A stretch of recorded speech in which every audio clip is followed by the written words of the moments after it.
Amari luko kinto luku kinsasa. Anani. Amari luko kinto luku kinsasa. Anani. Kinsasa bandela kimpakile niko vutukari akako. Ayaye, weri mauyaye. Ayaye, weri mauyaye.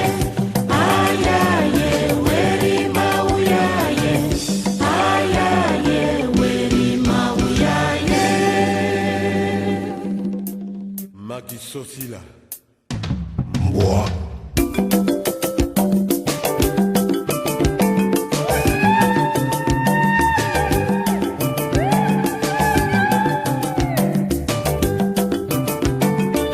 Angela maugu nzola mesu. Nge uzola mau. Ane zola kwaku. Ikwanga kimpomba. Tsusuiko kele bayaya, tsusuiko kele, unambanza kongwe. Tsusuiko kele bayaya, tsusuiko kele, mumambu wa miondoe. Betenge. Kipaki sobele bayaya, kipaki sobele, unambanza kongwe. Joël Photo. Kuwata mabwiri bayaya, kuwata mabwiri mbimba, kifumu kimanza kongwe charge modele. Baba yala mukipa kimbi bakomi kujembila bayaya, bakomi kujembila, umarata manganye. Betenge. Joël Photo. Ambiance à Gougou, à Château Rouge, mon côté. Alu yambula, kwanye yambula. Oyala kayala yambula. Alu yambula, kwanye yambula. Osala kasale, yesale. Otomaka tomise, tomise. Alu yambula, kwanye yambula. Oyala kayala yambula. Alu yambula, kwanye yambula. Osala kasale, yesale. Otomaka tomise, tomise. Ange muta damas. Ngela nsimi zilubak. Akyo kimbuka kwenye tuki. Keba kwa.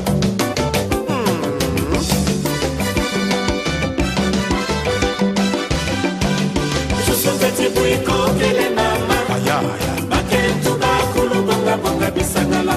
Elo kwenda pumaza tukwenda. Akisalu kizola bakentu. Simba, Simba. Katula. Buka. Mama ni ma. Mama ni maya kulu itolo kele moja mude makinu ofele ofele. Amulu mwana komo ditozila. Keba kwa kunge. Keba. Keba kwa kunge. Mama ni ma. Mukwatashi. Mama ni maya kulu itolo kele moja mude makinu ngomono ngomono. Amulu mwana komo ditozila. Mukwata. Mukwatashi. Alu yambula kwenye yambula. Oyala kayala yambula. Emile Mukanya. Alu yambula kwenye yambula. Osala kasale yesage. Adam Kongolo. Otomaka tomise, tomise. Bébé Rintuzi.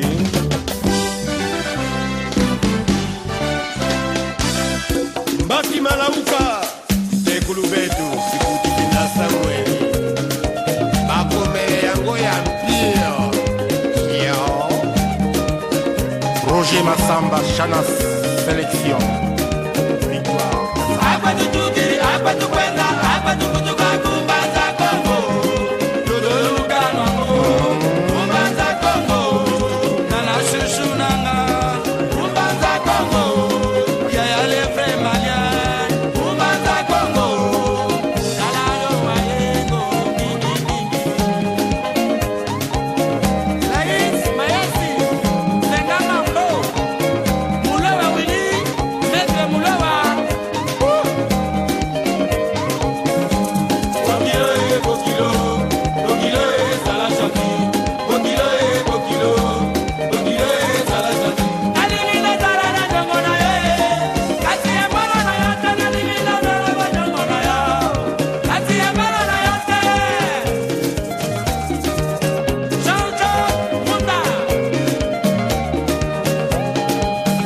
Roger Congolo, FBI, Mermideko, la loi, la Katia Tipka, Somoa,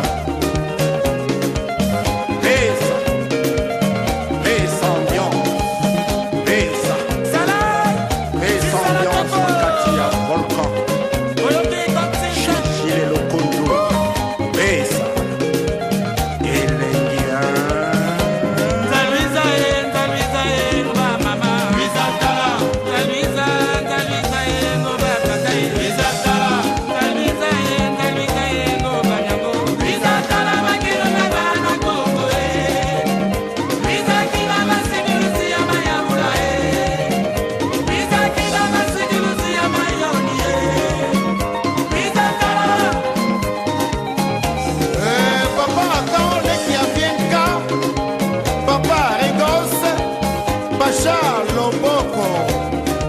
Alfred Moubarak, Charlie Mayaoula, Kaka Yampio. Jean-Jacques Bayola, au club de Braza. Bana Braza. Braza. Bana Kenya. Bana Kenya.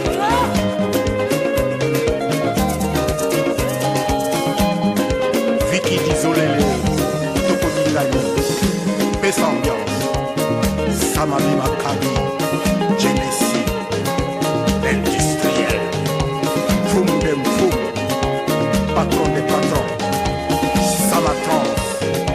Il faut toujours gommer les Viti, Batobasso, Wakabien, yeah.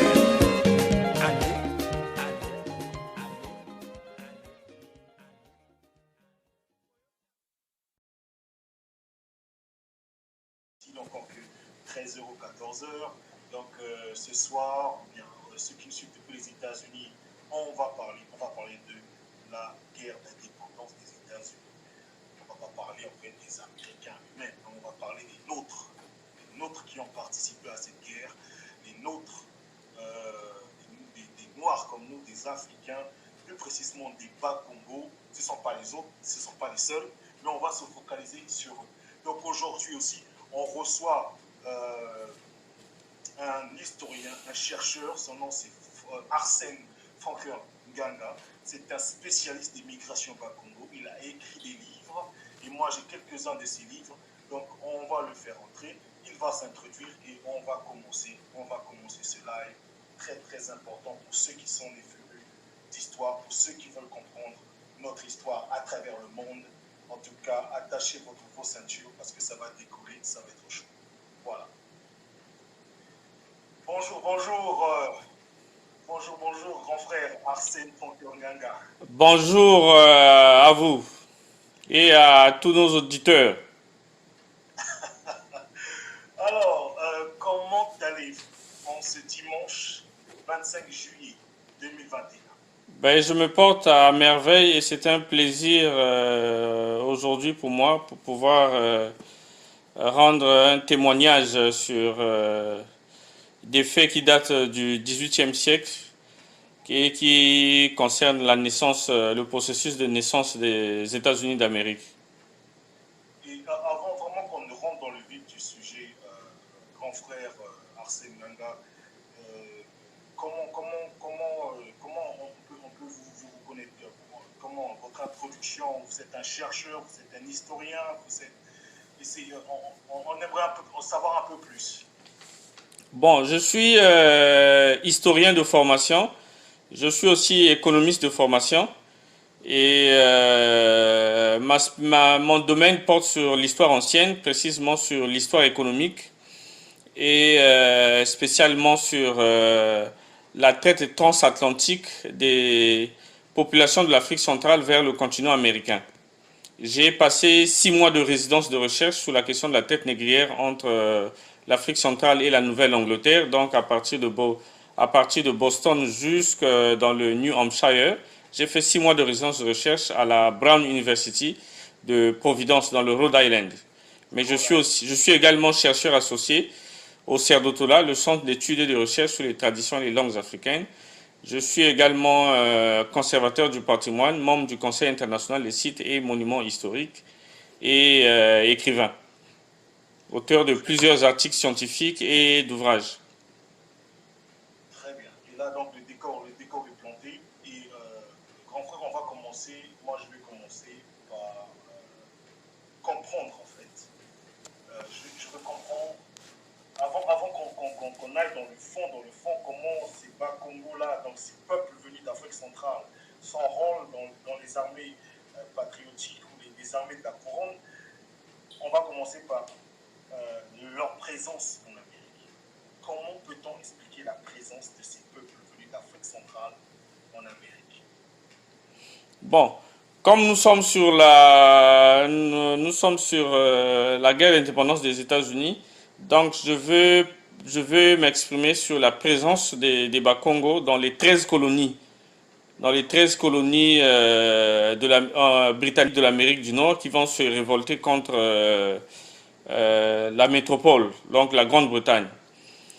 Vous savez, les Européens sont arrivés sur le continent américain dans les années 1400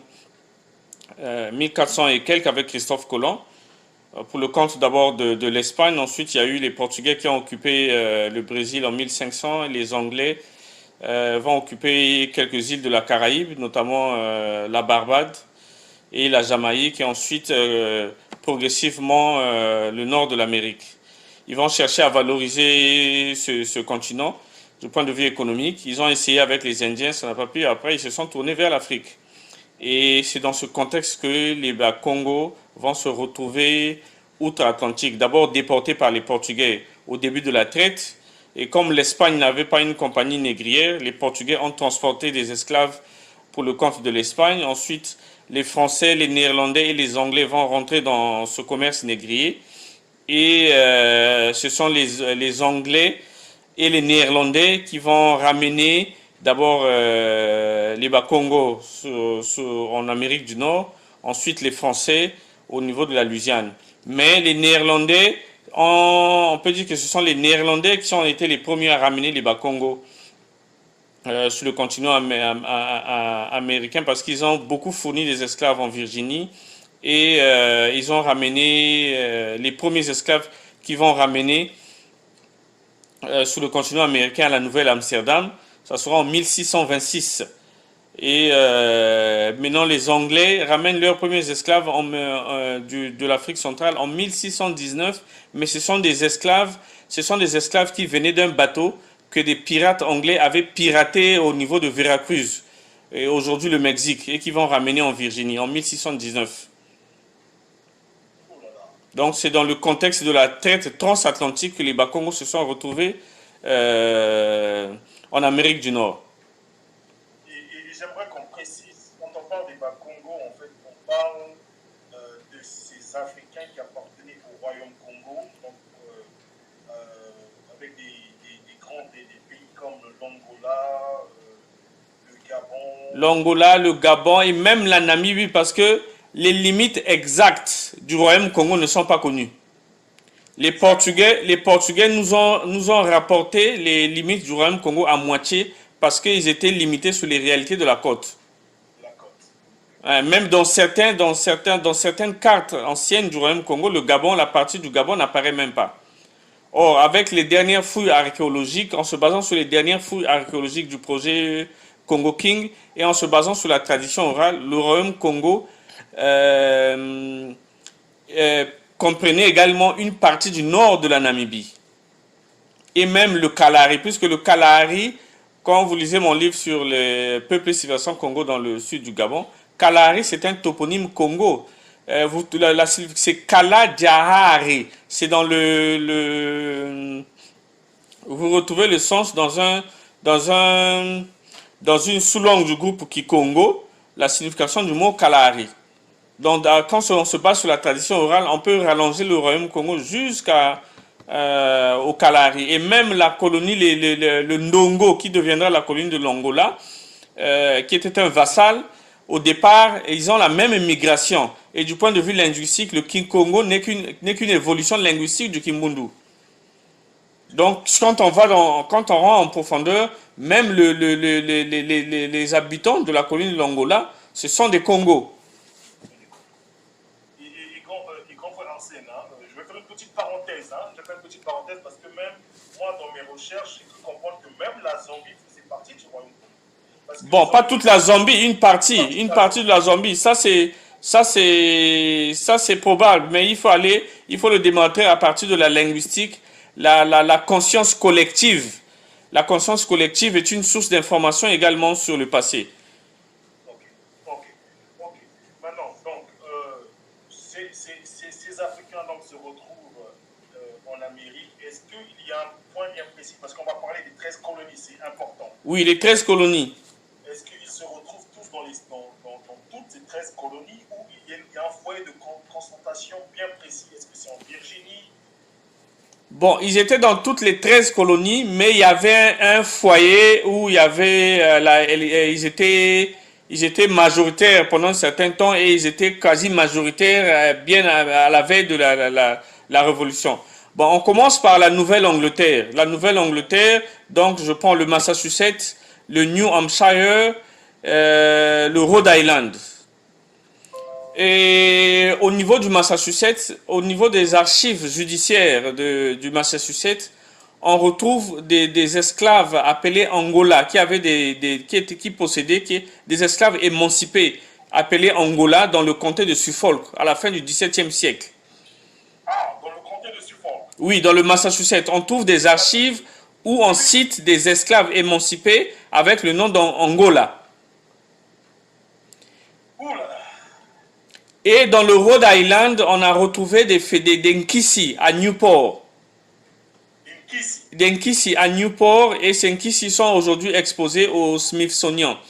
Mais lors de ma résidence de recherche à la Brown University, en se basant sur les archives que j'avais en face de moi, et en se basant aussi sur les archives des navires que l'on retrouve sur la base de données de l'Emory University, il y a eu à peu près 20% d'Africains originaires du Royaume Congo en Nouvelle-Angleterre. 20%. Et on revient maintenant à New York. New York était d'abord une possession hollandaise.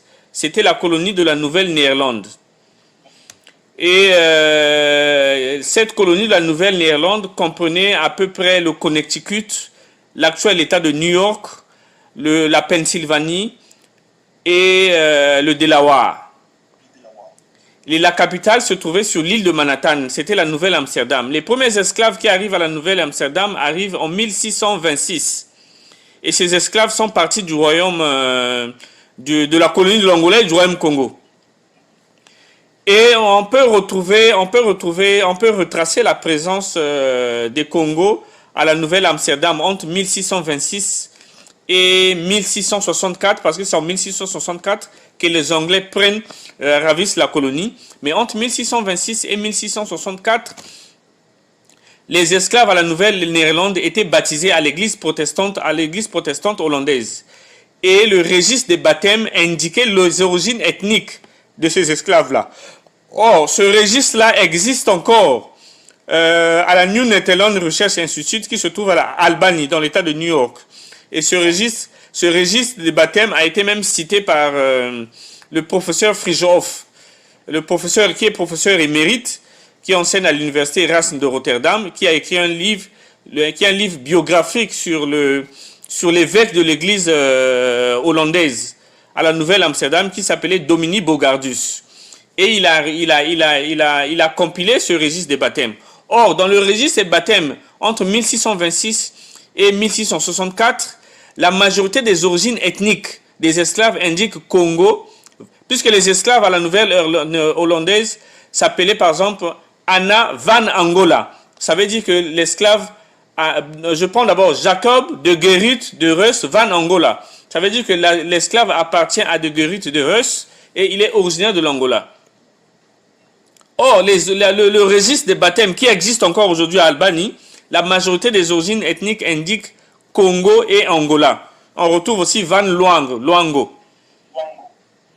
Et dans l'ouvrage du professeur Cynthia Van Zandt, qui enseigne à l'université du New Hampshire, dans son ouvrage sur les rapports interculturels en Amérique du Nord précoloniale, elle dit qu'on parlait Kikongo à New York au XVIIe siècle.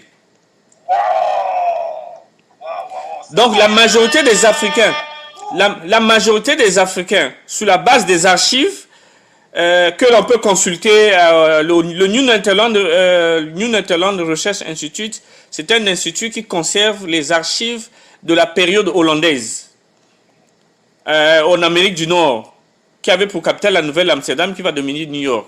Sur la base de ces archives-là, et les Bakongo constituent à peu près 60 à 70% des Africains du New York colonial d'avant l'arrivée des Anglais.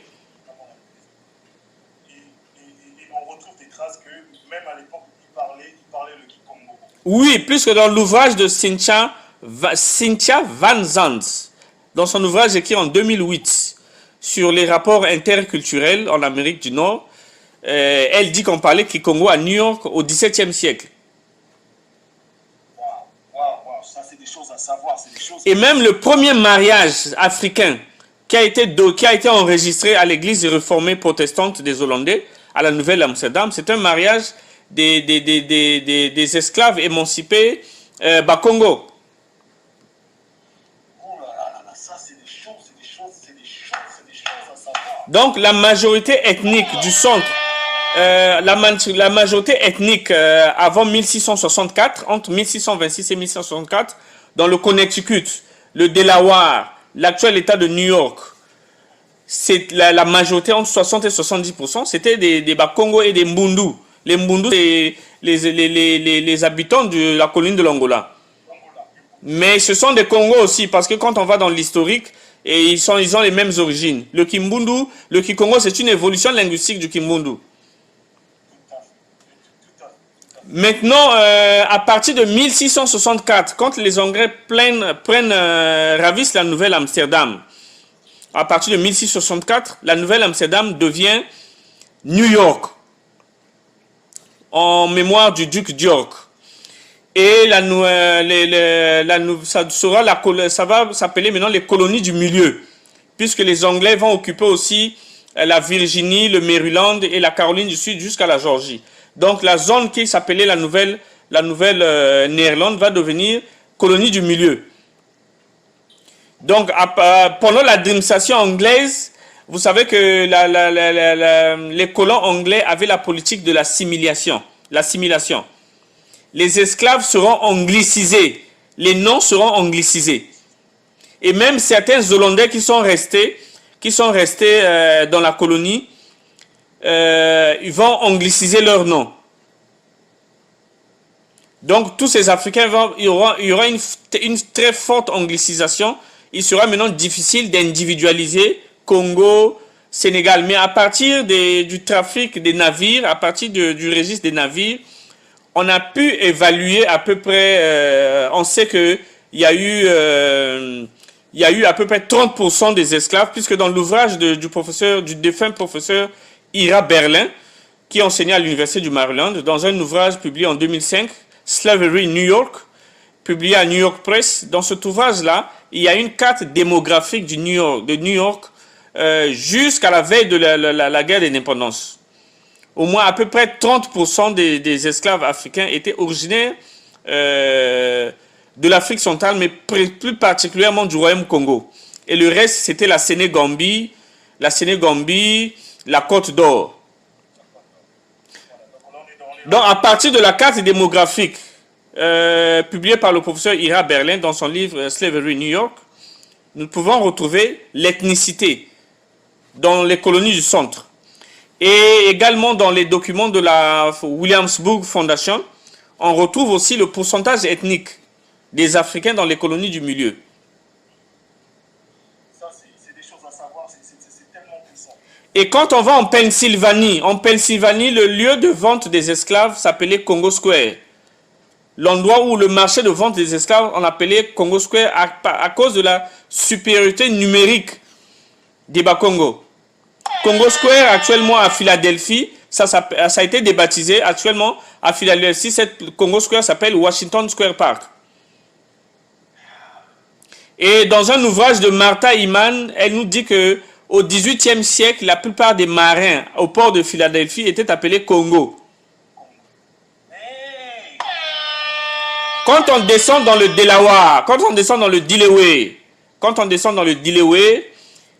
le Delaware, il y a une ville qui s'appelle Angola. Si vous allez sur Google, vous tapez Angola in Delaware. Il y a une ville qui s'appelle Angola. Ça, je connais. Ça indique... Il suffit d'aller checker, parce que, aller vérifier. Oui. Mais tu sais, grand frère, moi, le seul Congo Square que je connaissais, c'est le Congo Square de la nouvelle, dans la Louisiane. Il y a Congo Corner, même à Lexington, en Alabama. Il y a d'autres Congo Corner, Congo Place. Ok. Donc, quand on descend dans le Delaware, on retrouve la ville d'Angola. Et c'est cette ville-là, dans les archives, on nous dit que le nom Angola, c'était par rapport à la supériorité numérique des esclaves venant de la colonie de l'Angola.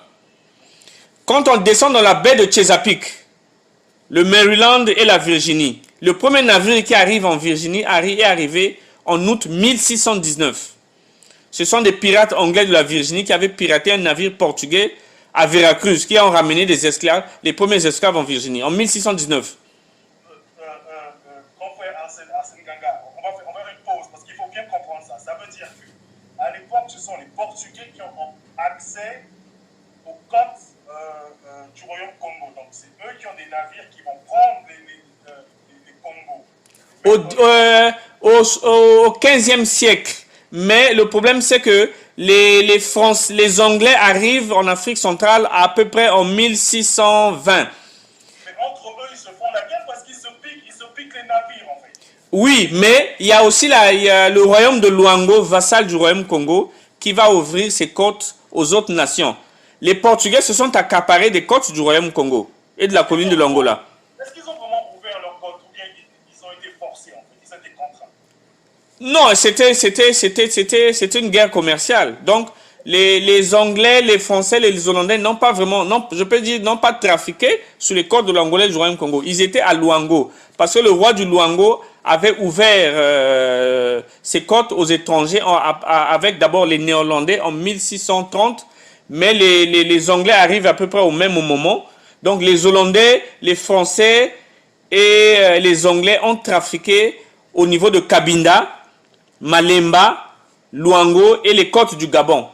Mais l'historienne anglaise Phyllis Martin nous dit que les Anglais allaient utiliser des trafiquants pour aller puiser des esclaves au Royaume Congo, mais ils les faisaient sortir par le Royaume de Luango. Et aujourd'hui, quand vous arrivez sur la baie de Luango, il y a des pistes, on vous montrera, il y a des pistes qui vont au Gabon et la piste qui va au Cabinda. J'ai d'ailleurs eu l'honneur de faire partie de l'équipe de la reconstitution du tracé de la route des esclaves au Congo pour le compte du ministère du Tourisme à l'époque, en 2016, quand j'étais consultant au ministère du Tourisme à cette époque. Et grand frère, je vais faire une parenthèse pour bien comprendre. Le Cabinda, en fait. Le Cabinda était considéré comme étant un territoire congolais, un territoire congolais de la RDC ou un territoire congolais de Brazzaville? Pendant la période précoloniale, le Cabinda était dans le Luango. Mais le Luango ne figure pas dans les archives avant le 15e siècle. Le Luango était toute une province du Royaume Congo qui est devenue indépendante avec la traite négrière. Comme le Kakongo, le Ngoyo, c'était des provinces du Royaume Congo qui sont devenues indépendantes. Donc le Cabinda était dans le Luango. Voilà pourquoi vous retrouvez beaucoup de cabinets d'ailleurs à Pointe-Noire qui parlent le Vili. Qui parlent le Vili, exactement. Oui. Qui parlent le Vili, exactement. Je suis allé à Pointe-Noire, ça remonte, mais je suis comme allé à Pointe-Noire. C'est quelque chose qui m'a toujours un peu... je dis, mais attends. En tout cas, là les choses commencent à s'éclaircir. Donc, grand frère Arsène Ganga, maintenant, ce que je veux savoir, c'est que ces Africains qui arrivent en Amérique, l'histoire nous dit qu'ils ne vont pas se laisser faire, ils vont rentrer dans des révoltes. Oui. Et l'une, moi, des révoltes que je connais qui est la plus célèbre, c'est la révolte de Stono. Peut-être que je suis sûr que toi, en tant qu'historien, tu connais les autres révoltes. Est-ce que c'est Stono qui donne le là à toutes les autres révoltes?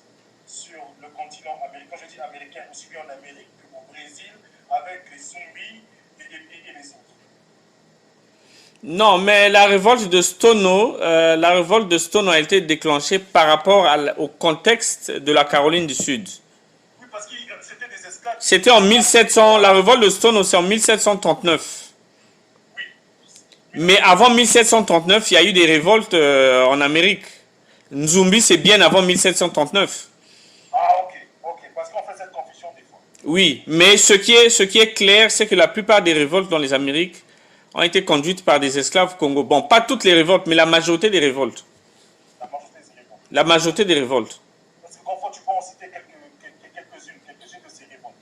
Bon, il y a le mouvement, par exemple, de Makandal à Saint-Domingue.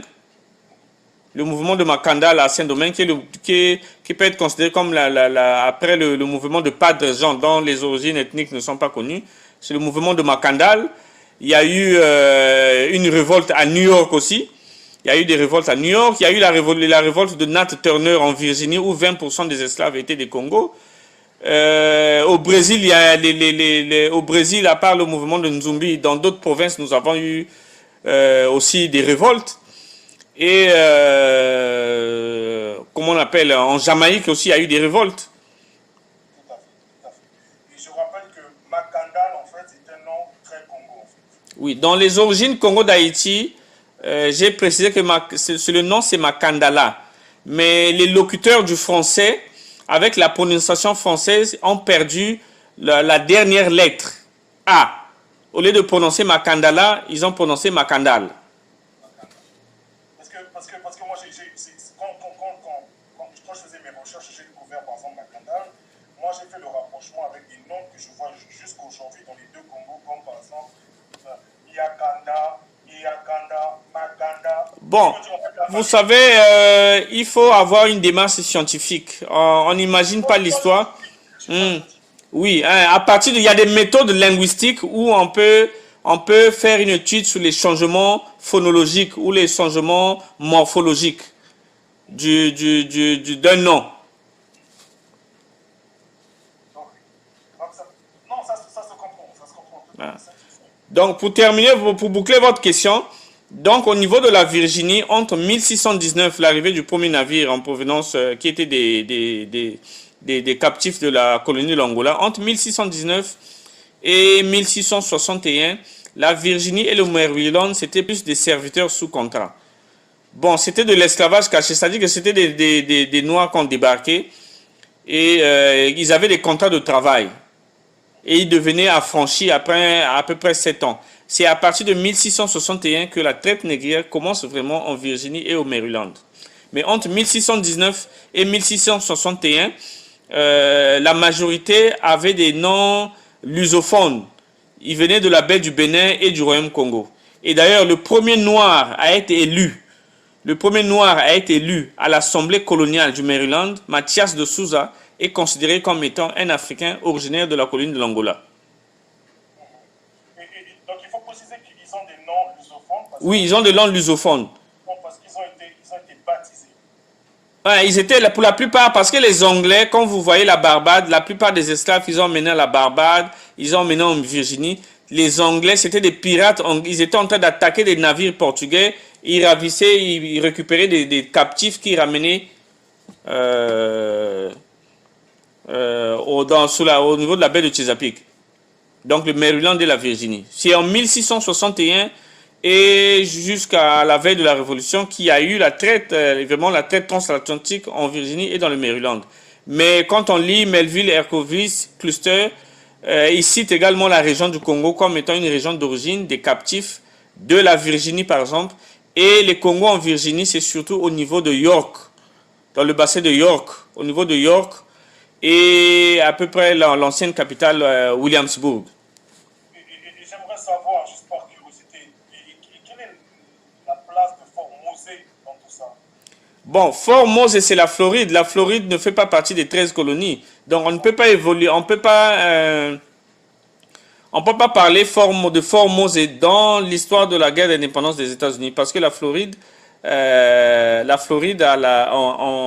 en 1700, pendant les prémices même de la Révolution, à partir de 1765 jusqu'au début jusqu'à la déclaration d'indépendance en juillet 1776, la Floride ne faisait pas partie des 13 colonies. Ce n'est que bien après, avec la naissance des États-Unis, que la Floride, une partie de la Floride, on va créer une partie de la Floride qui était en fait une partie de la Géorgie.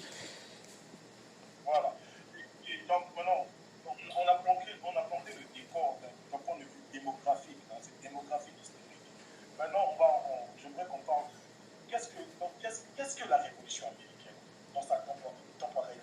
Qu'est-ce que c'est la révolution? Bon, la révolution américaine c'est un processus, c'est une révolte, un changement idéologique, politique, économique et militaire des 13 colonies britanniques de l'Amérique du Nord qui n'ont pas accepté l'imposition unilatérale des taxes, de la fiscalité.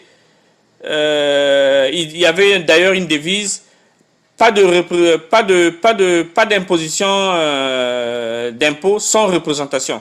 Donc les colons américains n'avaient pas accepté des impositions au niveau de la fiscalité et au niveau politique, sans pourtant être représentés au Parlement de la métropole à Londres.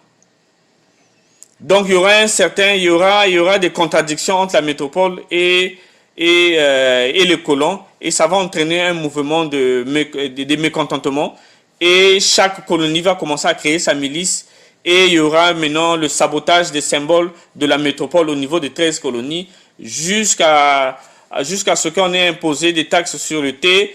Ça va entraîner le Boston Tea Party, où les colons vont jeter le thé anglais au large de Boston, et ça va entraîner ce qu'on appelle la guerre d'indépendance des États-Unis. Il y a d'abord la déclaration, en juillet 1776, il y aura une déclaration d'indépendance, et c'est en fait officiellement le début de la guerre d'indépendance ou la révolution américaine. Donc c'est une révolte des colons contre la métropole. Les colons des 13 colonies contre la métropole. Donc il y aura, les belligérants seront constitués de l'armée continentale, donc l'armée des colons, l'armée continentale qu'on appelle également les patriotes ou les rebelles, sous l'autorité militaire du général George Washington. Et ensuite il y a les loyalistes, donc l'armée britannique, dont le plus célèbre général, c'est le général Henry Clinton, qui est resté longtemps à New York, parce que New York c'était le point fort, c'était même le quartier général des Anglais qu'ils ont occupé jusqu'à la fin de la guerre d'indépendance. Et dans tout ça, à ce moment-là, les Africains qui sont là, qu'est-ce que ça représente pour eux? Bon, il y a une historiographie qui dit que pendant que les colons se battaient pendant la Révolution américaine, les Noirs sont restés dans l'esclavage. Ce qui est faux. Parce que à la veille de la guerre d'indépendance des États-Unis, il y avait 2 millions d'habitants dans les 13 colonies. 20% des 2 millions étaient des Africains. Or, dans l'ouvrage de Malcolm Joss Lee, il y a une lettre du général George Washington au colonel Henry Lee. Cette lettre date de 1775. Dans cette lettre, le général George Washington, l'ouvrage de Malcolm Joss Lee a été publié à Yale University Press en 2018. Dans ce livre, donc, on retrouve une lettre du général George Washington au colonel Henry Lee qui dit que celui qui va gagner la guerre, c'est celui qui va utiliser le plus rapidement les Noirs.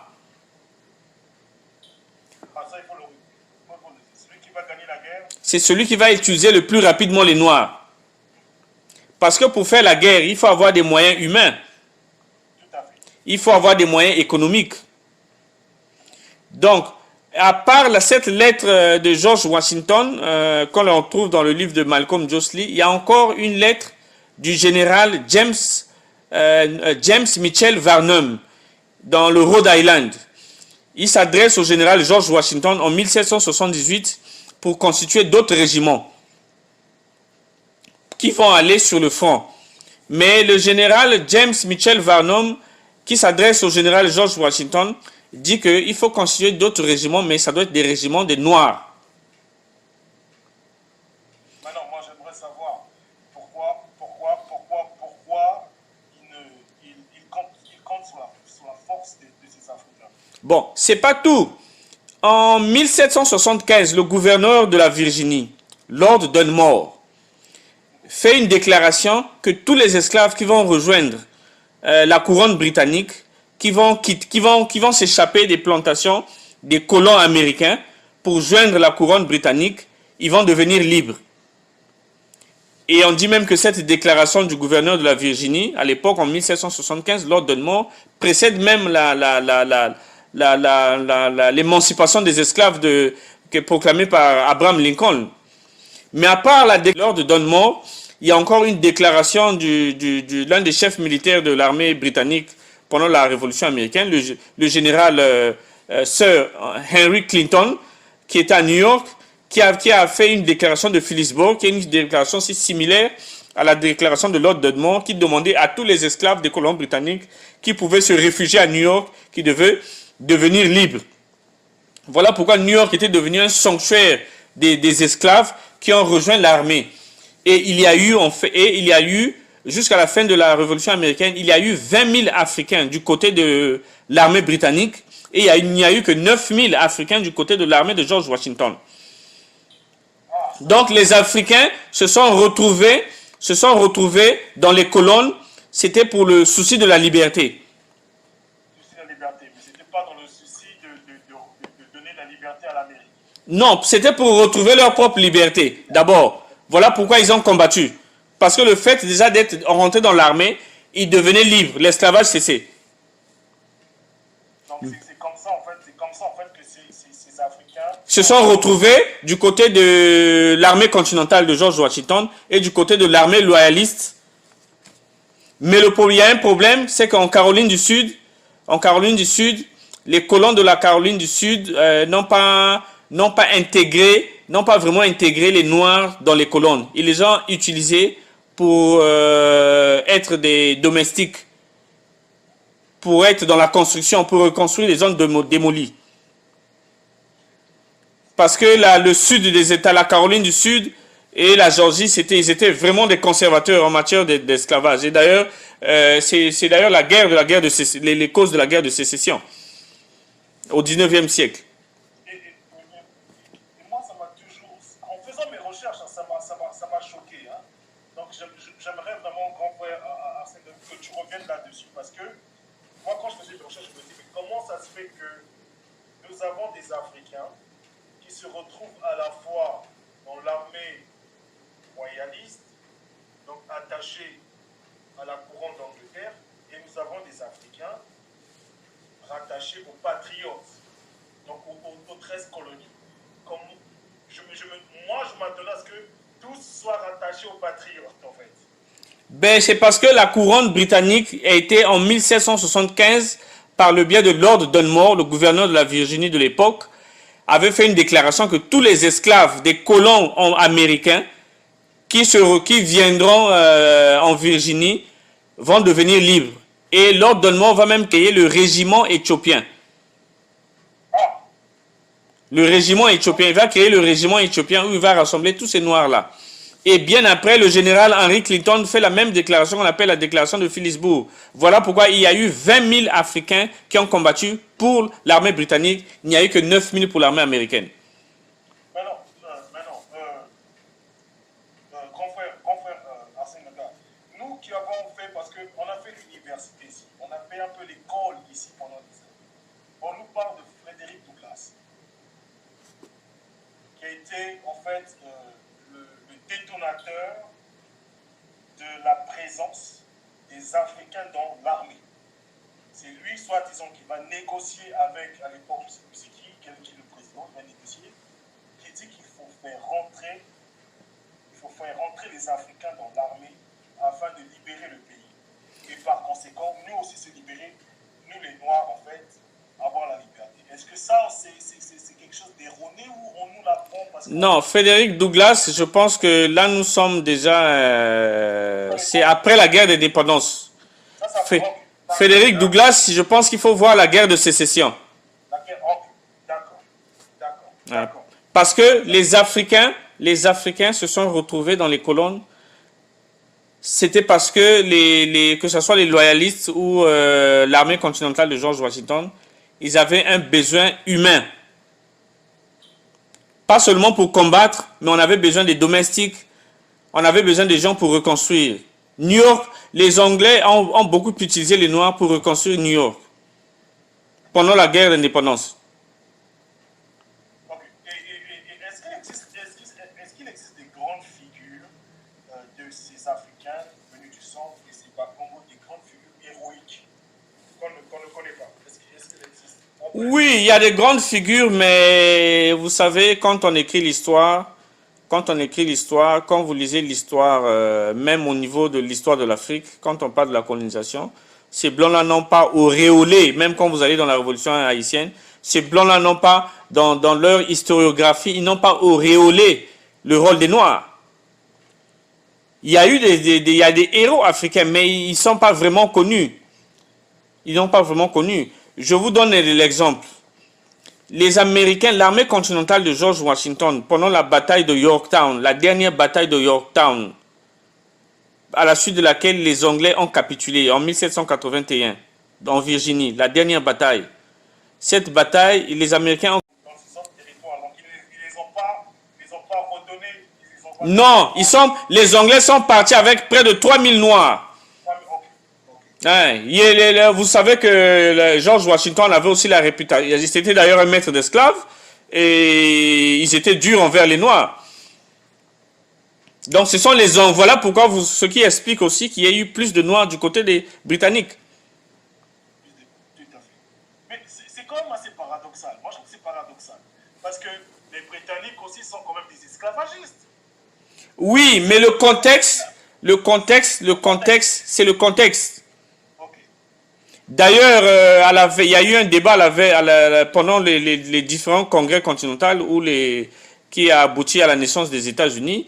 Et le deuxième congrès continental avait même interdit l'importation des esclaves parce que ces colons américains se battaient pour retrouver la liberté. Mais entre-temps, à côté, vous avez les esclaves à qui vous privez la liberté. Il y avait cette contradiction-là. Et ils étaient d'ailleurs influencés par des philosophes comme John Locke et Thomas Hobbes, qui sont des grands pionniers de la philosophie de la liberté. Donc c'était le contexte. Pour l'intérêt général, il fallait utiliser ces noirs-là. Et il y a eu d'ailleurs, pour ne pas anticiper, il y a eu des batailles où des noirs, bien qu'ils étaient peut-être un quart de la force, il y a eu des batailles où des noirs ont constitué la force décisive pour la victoire. Parlons-en. Quelle bataille?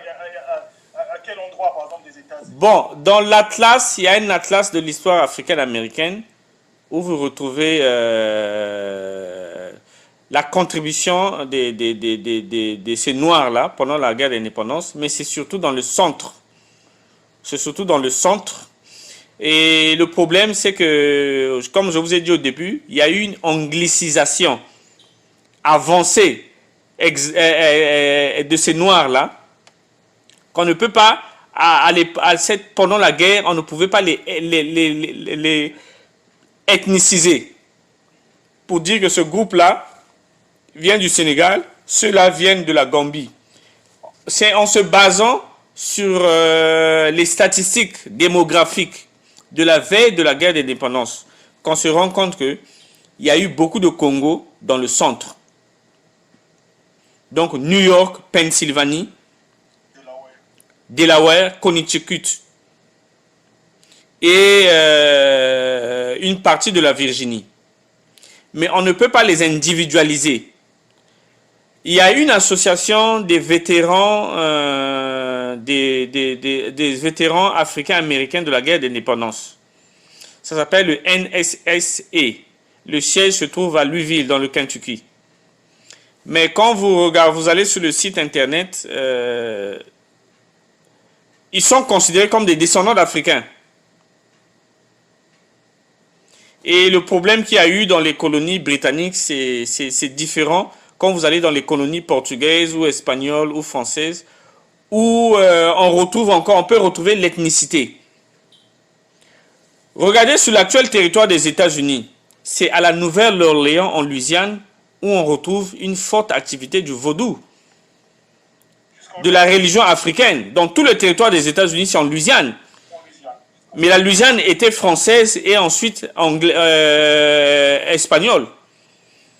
Parce que le roi de France, qui était parenté au roi d'Espagne, avait ensuite, plus tard cédé la Louisiane à l'Espagne.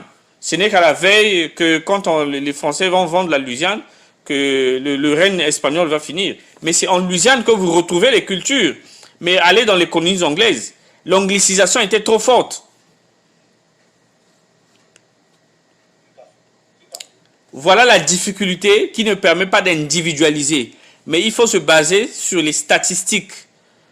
Parce qu'à partir de 1776, au début de la Révolution américaine, on ne peut plus parler des importations d'esclaves. Donc, il faut se baser sur la démographie jusqu'en 1775. Si vous allez dans l'ouvrage de Ira Berlin, Slavery New York, publié en 2005, vous avez la carte démographique des colonies du milieu jusqu'au XVIIIe siècle. Près de 30%, ce sont des Bakongos. Bon, mélangés avec les Mbundu. Et c'est dans cette zone-là où il y a eu la bataille de Saratoga, la bataille de New York, la bataille de Monmouth, la bataille de Trenton. Quand on parle de la bataille de Monmouth, il y a eu un noir parce que les Anglais ont contrôlé pendant longtemps la zone de New York. Les Anglais ont quitté la zone de New York quand il y a eu la signature du traité de Paris de 1783 qui met fin à la guerre d'indépendance, des États-Unis. Il faut continuer, grand frère. Tu dis qu'il y a eu un noir. En fait, qu'est-ce qui s'est passé? Qu'est-ce qu'il a fait, ce noir? Il y a par exemple James Armstead. C'est lui qui a permis à l'Alliance franco-américaine de gagner la bataille de Yorktown. Ah ouais, on en a parlé. James Armstead. Ouais, on en a parlé. Et dans les colonies du milieu, dans le New Jersey, qui était également majoritairement Congo, parce que nous avons dans l'ouvrage de Maxime Lurie sur le New Jersey, il nous apprend que la majorité des Noirs qui travaillaient par exemple dans les mines de Schuller, dans le comté de Bergen, dans le New Jersey, ils étaient appelés des Congos.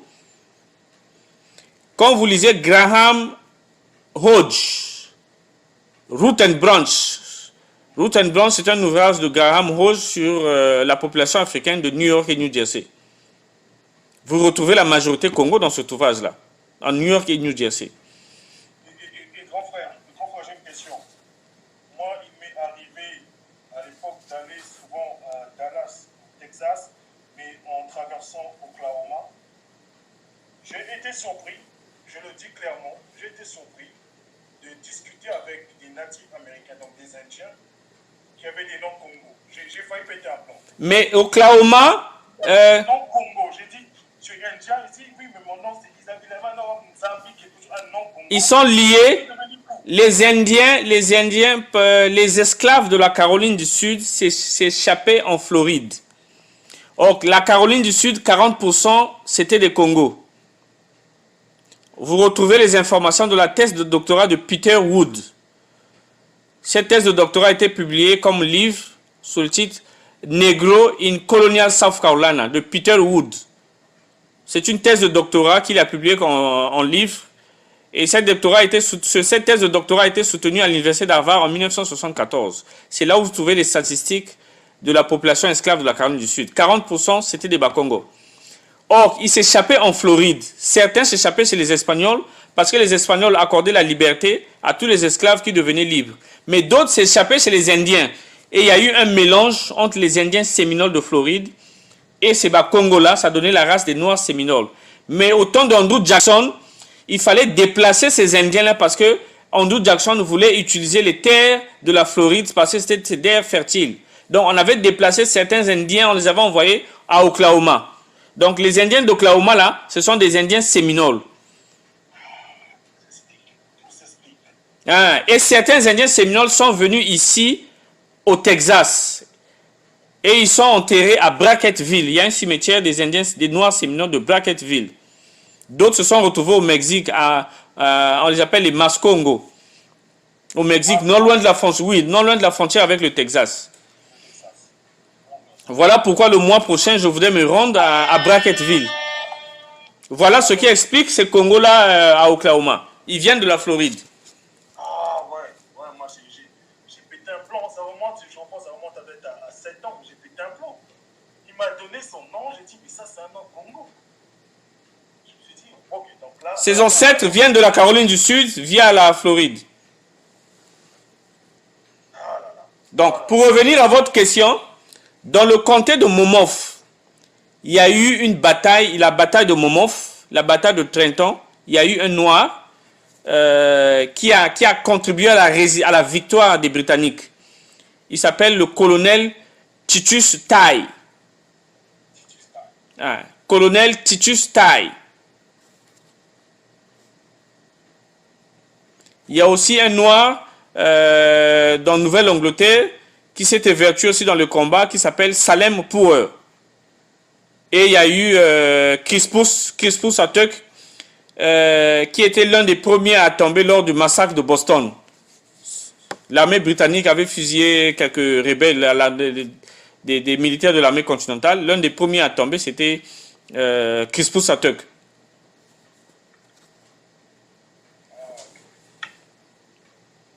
Donc la problématique pendant la guerre d'indépendance des États-Unis, l'anglicisation était tellement forte qu'on ne peut pas individualiser.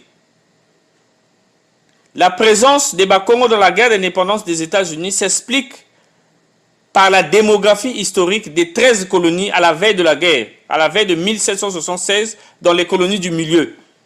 Ils étaient près de 30% dans les colonies du milieu. Bien que le nombre total des esclaves de l'Afrique centrale en Amérique du Nord, c'est 25%, mais y compris la Louisiane, y compris la Floride. Mais quand on va au milieu, New York, New Jersey, 30%. En Nouvelle-Angleterre, à peu près 20%. Dans la baie de Chesapeake, c'est aussi 20%. En Caroline du Sud, Georgie, c'est 40%. Donc,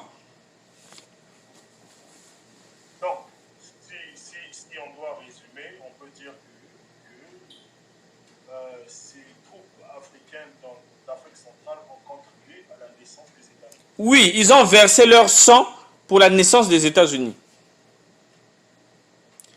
Rappelez-vous de la lettre de George Washington au colonel Henry Lee III. Lettre qui se trouve dans l'ouvrage de Malcolm Josley qui a été publié à Yale University Press, où il dit que la victoire viendra chez ceux qui vont utiliser le plus rapidement les Noirs. Et aujourd'hui, on ne parle pas de James Armistead, qui était l'agent double de l'armée continentale, qui avait donné les informations, qui a conduit à la capitulation du général Cornwallis, qui a dirigé les troupes anglaises lors de la bataille de Yorktown, à l'issue de laquelle la guerre, en fait, l'armée de George Washington a gagné cette révolution, cette guerre d'indépendance, avec l'aide des Français et des Allemands.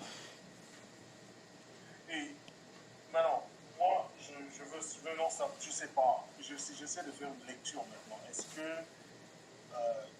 grand frère, est-ce que nous apprenons vraiment notre histoire? Parce que moi, j'ai toujours l'impression, c'est mon sentiment, je dis toujours que l'histoire, si on ne l'appréhende pas, si on ne comprend pas, on va la revivre ou on va la subir sous forme de comédie ou de tragédie.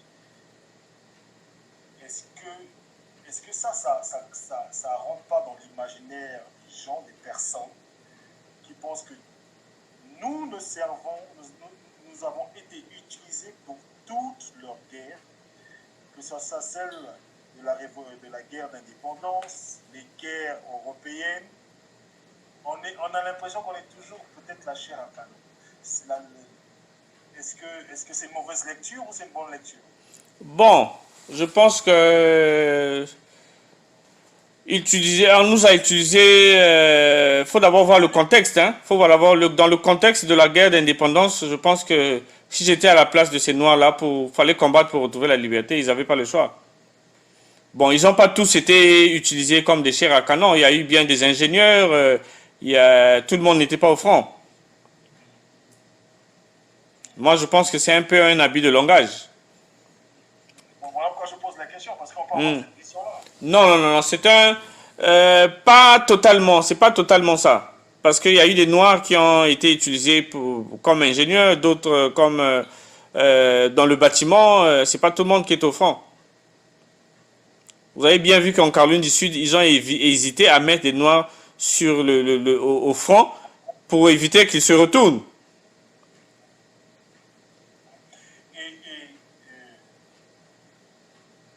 La majorité de ces Africains qui ont été kidnappés du Royaume Congo, en fait,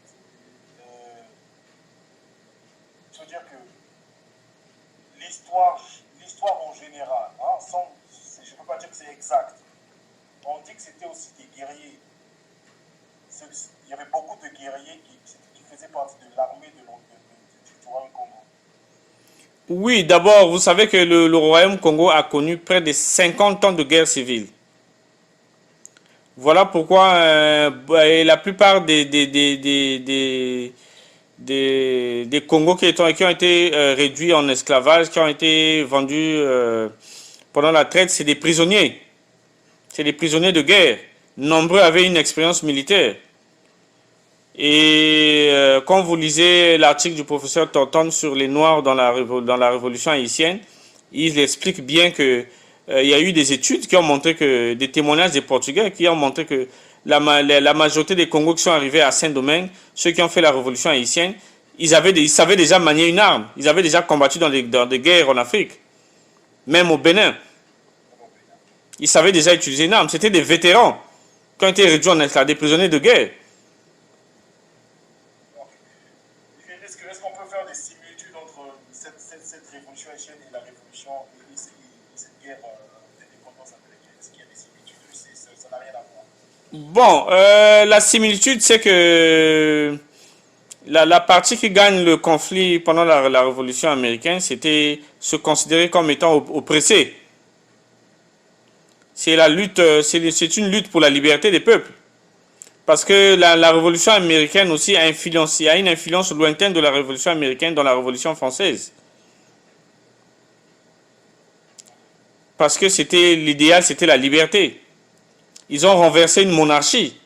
Ils ont mis fin au pouvoir d'une monarchie en Amérique du Nord. On va dépasser ça maintenant. Donc, une fois que voilà, les patriotes gagnent, que deviennent ces amis? Que deviennent ces Bakongo? Qu'est-ce qui se passe? Bon, tous les Noirs qui sont partis avec les Britanniques, ils sont restés libres. Hein? Aujourd'hui, en Sierra Leone, ils sont dilués dans la population qu'on appelle les Creoles. Et en Nouvelle-Écosse, tous ceux qui sont allés en Nouvelle-Écosse avec les Britanniques, ils sont restés libres jusqu'à la fin. Quand vous lisez l'histoire des Noirs en Nouvelle-Écosse, c'est des Noirs qui ont eu des propriétés. Ceux qui sont restés ici, certains ont été affranchis, certains ont été encore réduits en esclavage. Ceux qui sont restés nombreux, les affranchis sont restés dans la partie nord. Mais ceux qui sont restés en Caroline du Sud et en Géorgie, nombreux ont été réduits. D'abord, certains étaient restés encore dans l'esclavage, nombreux ont été encore réduits en esclavage. Voilà pourquoi le Sud n'avait pas aimé la proclamation d'Abraham Lincoln, ce qui a conduit à la guerre de sécession. Parce que c'était la clé économique, c'était les États qui vivaient de cette main-d'œuvre-là. Surtout en Nouvelle-Angleterre. En Nouvelle-Angleterre, il y a eu beaucoup des Noirs affranchis. Dans le Massachusetts, jusqu'à dans le Connecticut.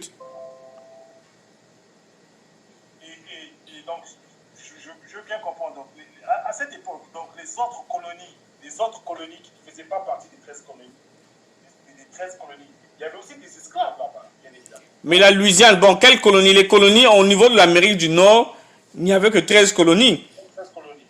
Là, vous savez que quand vous prenez le Texas jusqu'en Californie, c'est des territoires qui ont été ravis après la guerre d'indépendance parce que les pionniers, les pères fondateurs des États-Unis d'Amérique avaient la vision d'étendre le territoire jusqu'au Pacifique. Jusqu'au Pacifique. Oui, ce qu'on appelle le destin manifeste. Il fallait étendre le territoire jusqu'au Pacifique. Et c'est ce qu'ils ont fait. Ils ont racheté la Louisiane, ils ont ravi la Floride, ils ont ravi les territoires du Mexique pendant la guerre américano-mexicaine. Ils ont racheté l'Alaska, ils ont ravi les territoires français. Quand vous allez dans le Vermont, la capitale c'est Montpellier, tout ça c'est des territoires français. Jusqu'à dans l'Idaho, l'Iowa, c'était des territoires français. Oui, au Vermont, on parle français. Oui. Donc, il fallait étendre le territoire jusqu'au Pacifique. Et ça s'est fait à coup de négociations. Non, il y a eu des guerres. Ils ont racheté. C'est la Louisiane et l'Alaska qu'ils ont racheté. Le reste, ce sont des conquêtes. Il y avait une politique expansionniste. Est-ce qu'il y a d'autres contributions militaires et politiques du Bas-Congo dans l'histoire? Oui, bon, il y a une guerre dans l'histoire des États-Unis que l'armée américaine n'a jamais gagnée. C'est une guerre contre les Indiens, les guerres séminoles au 19e siècle. Il y a eu 3 guerres séminoles. Parce que autant, quand le président Andrew Jackson arrive au pouvoir, il fallait occuper la Floride. Je vous ai dit ça tout à l'heure. Parce que les terres agricoles, c'était occupé par des Indiens. Il fallait déplacer les Indiens. Or, beaucoup des esclaves s'étaient réfugiés chez les Indiens.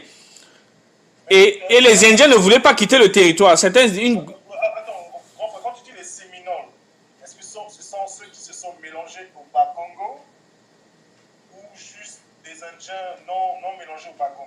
Non, ce sont ceux qui... il y a les Séminoles indiens et les Séminoles noirs. À l'époque de la guerre séminole, il y avait des Séminoles noirs et des Séminoles indiens. Donc, les Séminoles noirs et les Séminoles indiens, les Indiens normaux, se sont associés pour combattre l'armée américaine qui voulait les dégager. Pour eux, c'était leur terre. Et c'est ce qui est véridique. Donc, il y a eu une guerre, et le général qui conduit les troupes américaines en Floride, le général Thomas Jesup, dans son rapport au Pentagone, dira que ce n'est pas une guerre contre les Indiens, c'est une guerre contre les Noirs. Parce que c'était la cheville, le point de résistance, c'était les Indiens noirs. Et il n'y a jamais eu de cessation. L'armée américaine n'a jamais signé cette guerre n'est jamais terminée. Il n'y a pas eu de cessez-le-feu. Il n'y a jamais eu de cessez-le-feu. L'armée américaine n'avait jamais gagné cette guerre. Donc en fait, elle a capitulé. Bon, pas officiellement, mais cette guerre n'a jamais pris fin. Si vous lisez l'histoire des guerres séminoles. Et même pendant la guerre américano-mexicaine, dans toutes les guerres qui ont suivi, il y a eu des Noirs qui ont participé. Là, les choses deviennent plus claires. On a une question d'une sœur ici, Ganga Asata. Elle dit, est-ce qu'il a des informations sur la Caraïbe? Sois un peu plus précise, la Caraïbe, c'est-à-dire, est-ce qu'il y a eu ici des mouvements de révolte ou bien de guerre contre le juge? S'il te plaît, sois un peu plus précise.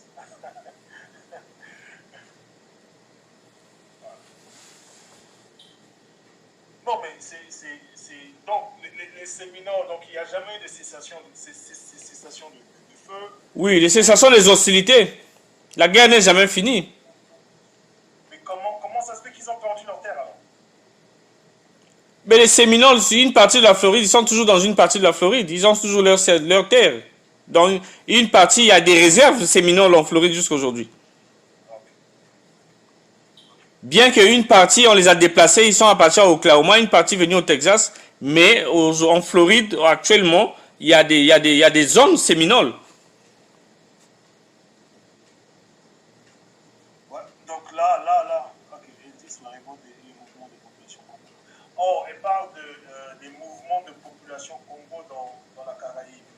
Oui, ben, je l'invite à lire mon livre sur les origines Congo d'Haïti, où ce sont les Congos qui ont fait la révolution haïtienne. C'est une révolution à 70% le Congo. Et la guerre d'indépendance de l'île de Cuba. les indépendantistes cubains se faisaient appeler les Mambi. Les Mambi. Les Mambi. Et ils pratiquaient, la majorité, c'était des pratiquants du Palo Mayombe. Et le quartier général du général Antonio Macheo, l'un des leaders de la guerre d'indépendance de Cuba, son quartier général s'appelait El Congo. Le quartier général d'Antonio Macheo. Vous retrouvez cette information de la thèse de doctorat de Sylvie Bouffartig, intitulée Le roman de guerre de Cuba. Le quartier général du général Macheo s'appelait El Congo. Grand frère, Arsène Ganga, il faut vous dire ça. Tu es allé trop vite. On va reprendre parce que c'est une information capitale. Donc à Cuba, ces combattants s'appelaient les Mambi. Les Mambi. 80, parce que l'armée de libération de Cuba était constituée à 80% des Bakongo. Et l'un de leurs chefs, Antonio Macheo, qui était métis, son quartier général s'appelait El Congo. Cette information se trouve dans la thèse de doctorat de Sylvie Bouffartig, intitulée Le roman des guerres de Cuba. Et elle déclare avoir tiré cette information dans des documents de celui qui était le secrétaire d'Antonio Macheo, qu'elle a retrouvé à Cuba. Et quand Fidel Castro, jusqu'à une certaine époque, les militaires cubains s'autoproclamaient avec fierté comme étant des Mambi. Et même quand Fidel Castro rentre dans Santiago de Cuba pour proclamer sa victoire contre Fulgencio Batista, il avait dit « Les Mambi sont rentrés dans Santiago de Cuba ». Et les historiens cubains le disent bien, mais Mambi, les historiens cubains, Michael Barnett, un historien cubain, disait Los esclavos Congo, que se llamamos Mambi, les esclaves Congo qui se faisaient appeler Mambi. Non les gars, mettez des likes. Là on nous fait, c'est un vrai cours d'histoire qu'on nous donne, c'est des connaissances. Mettez des likes, ne soyez pas chiches, mettez des likes, c'est gratuit. Ça ne heurte pas, ça ne blesse pas. Maintenant, grand frère Arsène Ganga, on va essayer maintenant de dépasser cette guerre. Je sais que tu es en préparation de 2 documentaires, est-ce que tu pourrais en parler quand même? Oui, je suis en train de préparer un documentaire sur la présence des Bakongo dans l'histoire militaire du Texas, où je parle des Séminoles noirs qui avaient été intégrés dans l'armée du Texas, qui ont combattu pendant des guerres ici au Texas, et qui ont été... Il y a un qui a eu l'une des plus grandes distinctions de l'armée américaine, et ils ont un cimetière à Brackettville. Donc nous devons nous rendre le mois prochain à Brackettville. C'est non loin de la frontière du Mexique, c'est après San Antonio. Et nous allons réaliser un documentaire sur la présence des Bakongo dans l'histoire militaire du Texas.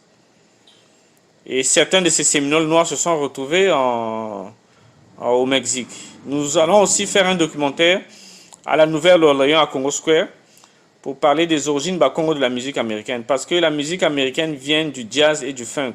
Tout le monde a puisé dans le jazz et le funk. Ce sont des esclaves Congo qui sont à l'origine du jazz et du funk. Michael Jackson, tout ce monde-là, ils ont puisé dans le funk et le jazz. Toute la musique américaine, même une certaine musique anglaise. Des grands groupes. Même Elvis Presley, et je vous apprends que Elvis Presley, c'est un descendant des Mélangéons. Les Mélangéons, c'est un mélange des esclaves Congo de la Virginie avec des Indiens. Et ce mélange-là s'est mélangé avec des Blancs. Et les ancêtres d'Elvis Presley, ce sont des métis qui se sont mélangés encore avec d'autres Européens. Vous voyez, regardez les cheveux d'Elvis Presley, ce sont des cheveux noirs. Elvis Presley, c'est un Mélangéon, c'est un descendant de Mélangéon. Même le président Abraham Lincoln, regardez bien ses cheveux, c'est un descendant des Mélangéons. Je parle, en tant qu'historien, je parle sur la base des documents. Non, mais moi, dans mes recherches, pas en tant qu'historien, je sais que lui, il a été longtemps attaqué lors des campagnes présidentielles à l'époque, on le traitait de noir. Abraham Lincoln, c'est un descendant des Mélandions. Les Mélandions, c'est un mélange des esclaves Congo de Virginie avec des Indiens qui se sont aussi mélangés avec des Européens. Même lui-même, même le grand, lui Armstrong, lui, il avait déclaré clairement qu'il était Congo. Oui, ça je le sais. Hein. Lui Armstrong, ça je le sais. Nous allons en parler dans notre documentaire que nous allons réaliser à la Nouvelle-Orléans. Et nous allons réaliser un documentaire aussi à Fort-Mosé, première ville des Noirs libres de l'Amérique du Nord, parce que les Espagnols accordaient la liberté à tous les Noirs qui se réfugiaient sur leur territoire. Et ils vont constituer une ville qu'on appelait Fort-Mosé. Et c'est la première communauté des Noirs libres de l'Amérique du Nord.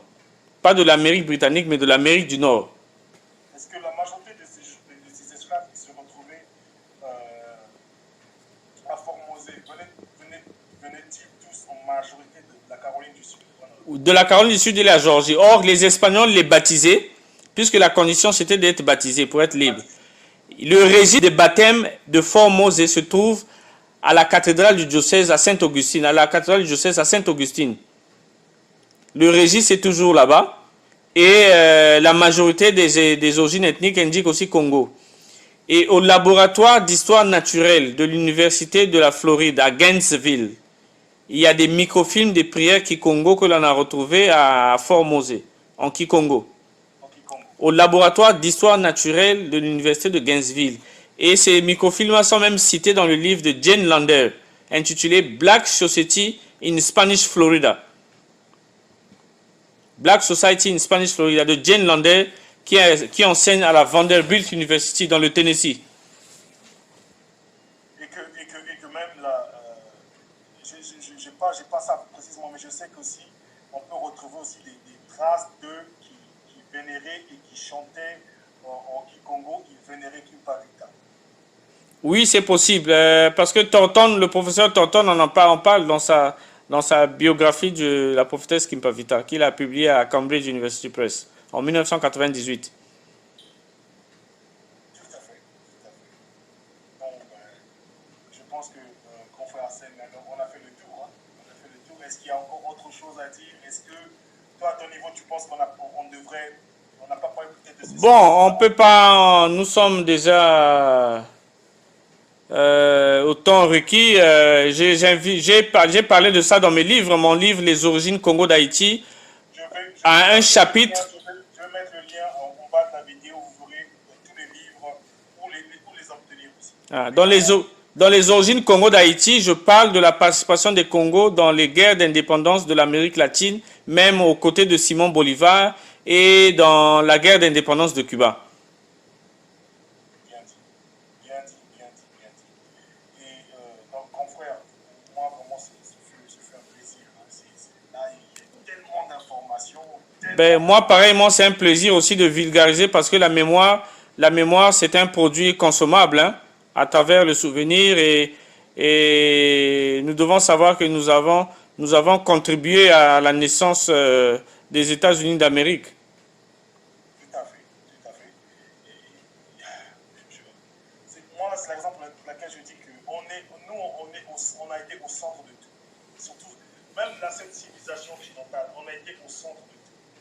C'est juste qu'on a affaire à des fourbes, c'est tout. Et les grands frères, il faudra revenir parce qu'il y a d'autres thèmes que tu dois aborder.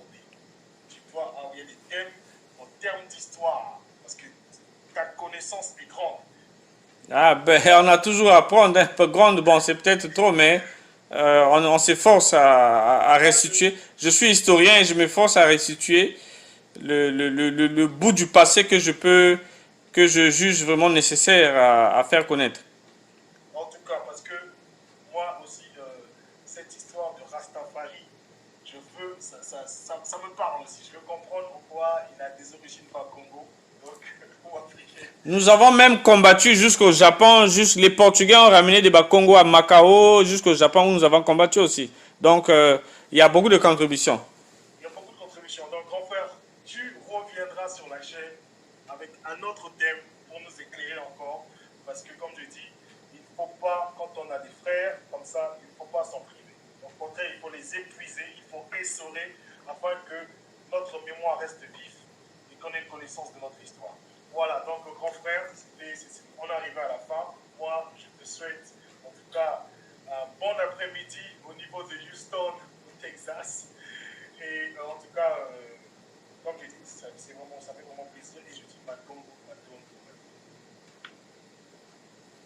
Ok, merci à vous et merci à tous ceux qui nous ont suivis. Et je pense que par le biais de Yenge Yenge, ils peuvent toujours chercher à me contacter s'ils ont des questions supplémentaires. En tout cas, je mettrai les liens, les livres pour les obtenir. Et je mettrai aussi la page Facebook si vous voulez directement accéder Oui, aux confrères et si vous avez des questions. Voilà. ok. Allez, Merci. à plus. Ok, au revoir. Ah. Au revoir. Voilà. Je pense que